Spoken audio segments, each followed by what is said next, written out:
All right, guys, here we go with the last example for 5.1, which is simplifying rational expressions.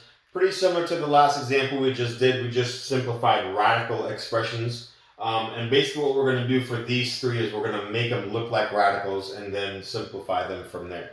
All right, so let's start with part A. For part A, the first thing I want to read or do is rewrite this rational exponent here as a radical expression. So keep in mind, we discussed before that the number up top represents the power or the exponent, and the number on the bottom represents the root. So if I wanted to rewrite this, this is what would be on the inside of your radical, 27m to the 12, okay? This 3 is the root, so that goes on the outside, and this 2 is the power. Now keep in mind, not just some of this is being raised to that second power, it's actually the whole thing being raised to the second power. We've also discussed in previous videos that it doesn't matter which one of these two you do first, but if you're like me and you want to deal with smaller numbers and smaller variables, it's always a better idea to deal with the root first and then the exponent next. So this is asking you what the cube root of 27 is, which is a number times itself 3 times. Well, what number times itself 3 times will give you 27? In this case, it's the number 3. 3 times 3 is 9. 9 times another 3, that's 27. Now we're going to take the cube root of m to the 12th. Remember, it was the exponent divided by the root is how you simplify these variables. So 12 divided by 3, that means you have 4 m's. So m to the 4th. Now you're not done yet because we needed to raise this answer to the second power, right? So you have 3 to the second. You also need to raise m4 to the second. So let's break them up. It's 3 to the second and also m4 to the second power. Well, we know 3 squared, that's 3 times 3, which is 9. For this one, we have to use one of your rules of exponents that we did way back. And it says when you have an exponent being raised to another exponent, you have to multiply them together. So 4 times 2 will give you m to the 8th. All right, so that's how you simplify these. Let's try it 2 more times just to make sure you guys get the hang of this thing. So again, 1, the number 1 up top represents the exponent or the power. The bottom represents the root. So rewrite it as a radical first. You've got 64x8 on the inside.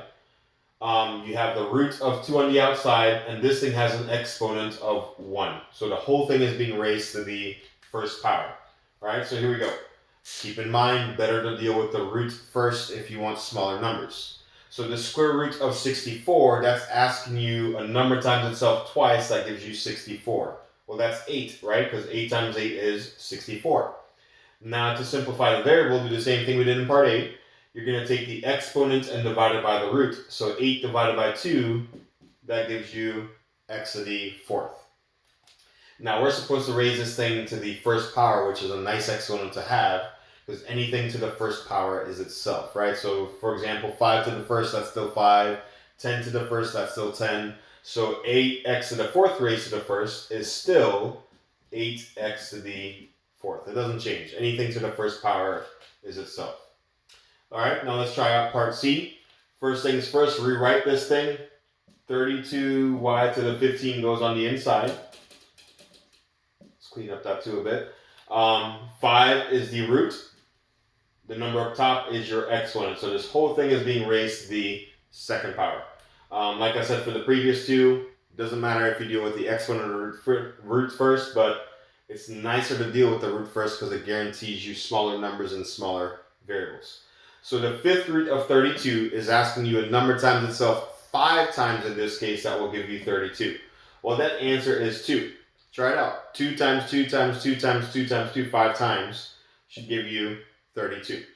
Now, to simplify the variable, we do the exponent divided by the root. So 15 divided by 5, that's 3, right? So you'll get y to the 3rd.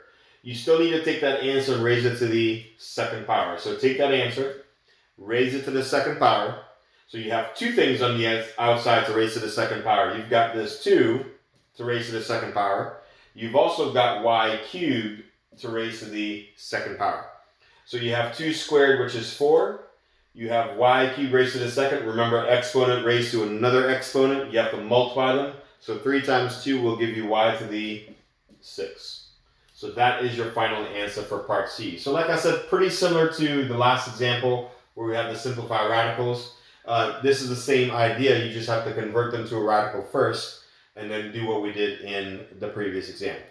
All right, that's all there is to it for 5.1, guys. We'll see you guys in the next video.